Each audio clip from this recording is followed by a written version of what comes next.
की नौबत नहीं आती।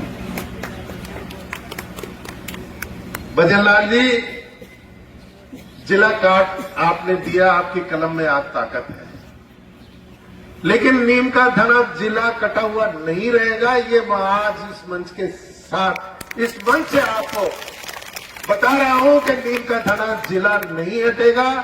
आपको भगवान सद्बुद्धि दे, आप अभी इस जिले को वापस, ये जो निरस्त किया है इसको खत्म करके वापस नीम का धना जिला बनाओ, वरना नीम का धना आने वाले में समय में फिर जिला बनेगा। इसलिए बनेगा कि हम किसी से भीख नहीं मांग रहे, हम अपना हक मांग रहे हैं। नीम का धना सही मापदंडों पे है और नीम का धना जिला बनने लायक है। 1.5 साल से यहां पे कलेक्टर बैठा है।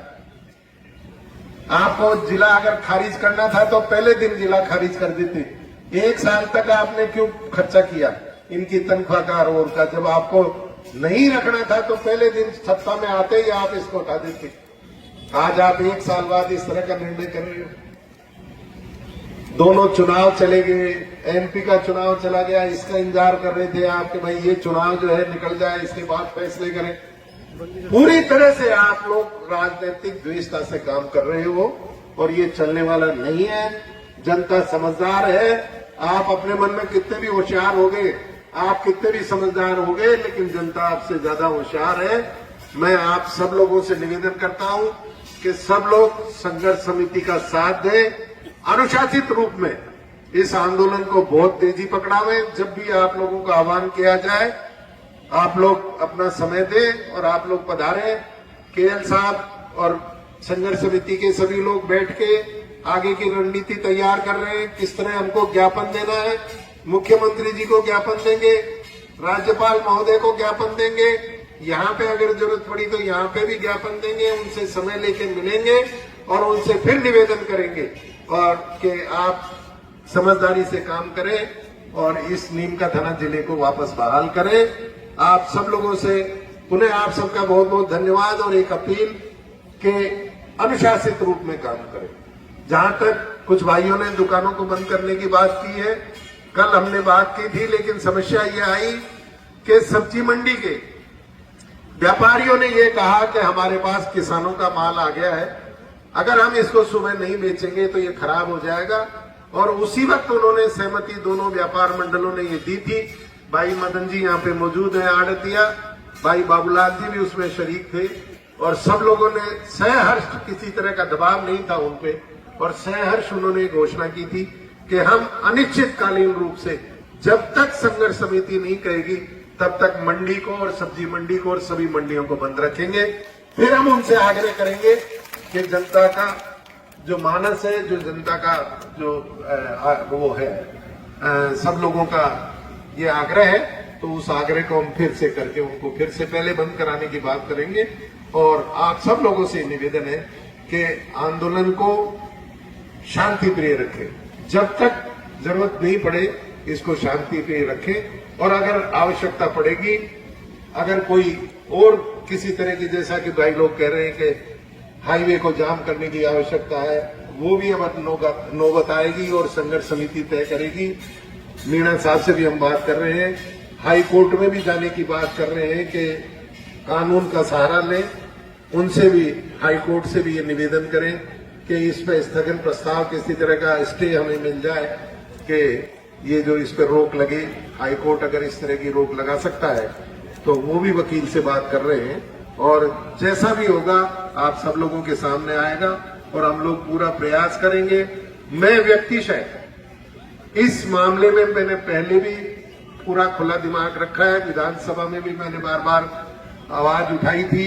आदरणीय गहलोत साहब को भी मैंने इस बात के लिए तैयार किया था। आंकड़े पूरे प्रदेशों के मैंने मंगवाए थे कि किस प्रदेश में कितने जिले हैं, कितनी जमीन वहां पे भौगोलिक भूमि है, कितनी जनसंख्या है और आबादी के कितनी आबादी पे एक जिला है, उस सब का कंपैरिजन हमने करके दिया था।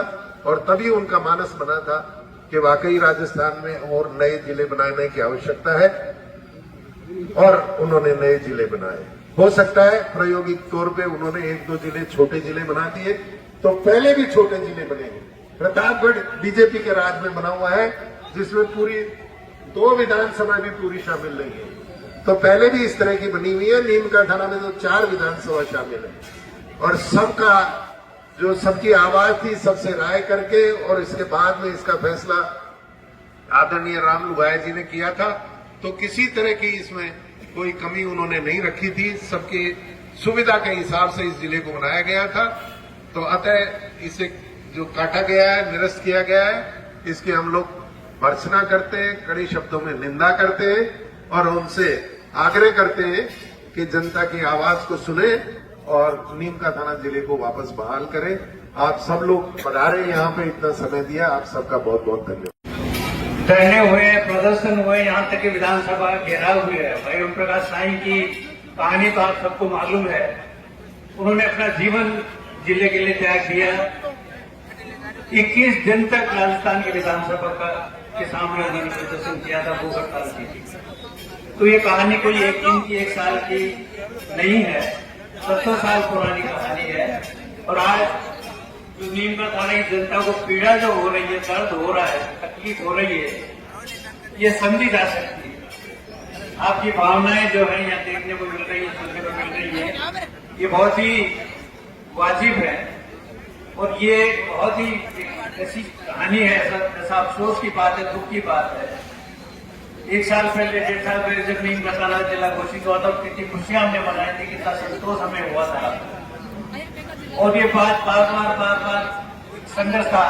और क्योंकि मैं 18 साल से नीम का थाना के जिले के केस को देख रहा हूँ, उसकी लिखापटी कर रहा हूँ, उसके ज्ञापन दिए जा रहे हैं, उसके प्रतिवेदन तैयार किए जा रहे हैं, मुझे इस बात का अच्छी तरह से एहसास है, इस बात की जानकारी है कि नीम का थाना जिला बनने की सारी पात्रता पूरी करता है। जैसा भाई सुरेश जी ने कहा कि राम लुगाया कमेटी को ये दायित्व दिया गया था कि वो जो जिले प्रस्तावित हैं, जिनकी चर्चा चल रही है, उनको देखें कि वो कितने जायज हैं, कितने उनका उचित है, कितने जस्टिफाइड है।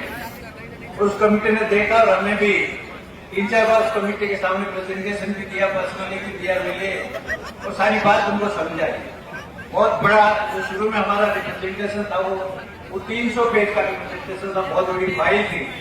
राज्य सरकार ने भी ये कहा था, वो कमेटी उस वक्त की परमेश जी उसके अध्यक्ष थे, उसने भी कहा था कि ऐसी फाइल आज तक किसी भी राजस्थान में जिले की बन के आएगी ये गवर्नमेंट के पास। तब से लेकर के हम आज तक इस बात को परस्यू कर रहे हैं, बहुत सीरियसली परस्यू कर रहे हैं और हर कदम में इस बात को हर दिन परस्यू किया, इस बारे में विचार विमर्श हुआ है।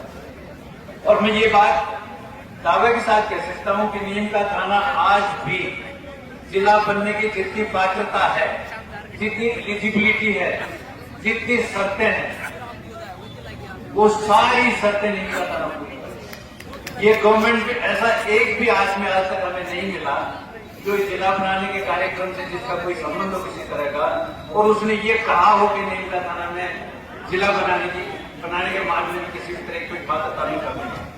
पूरी तरह से नीम का थाना का केस को हमें